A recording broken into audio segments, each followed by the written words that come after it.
So being able to create any light that we want at any time has really been revolutionary for us.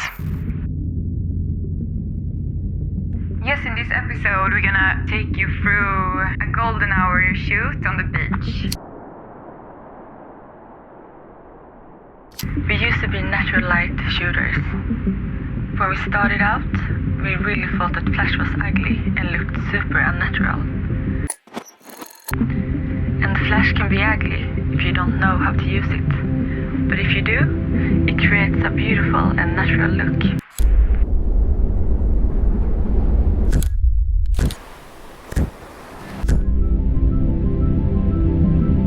What we like most about using flashes is that there are no rules. We often experiment a lot when we are shooting.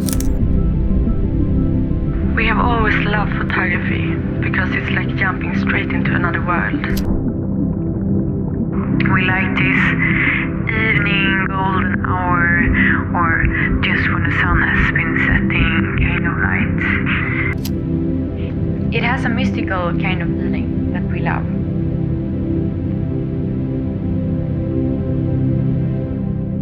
Hey everyone, it's Chris Fain. I hope you really enjoyed the content. For more information, please follow the links right here.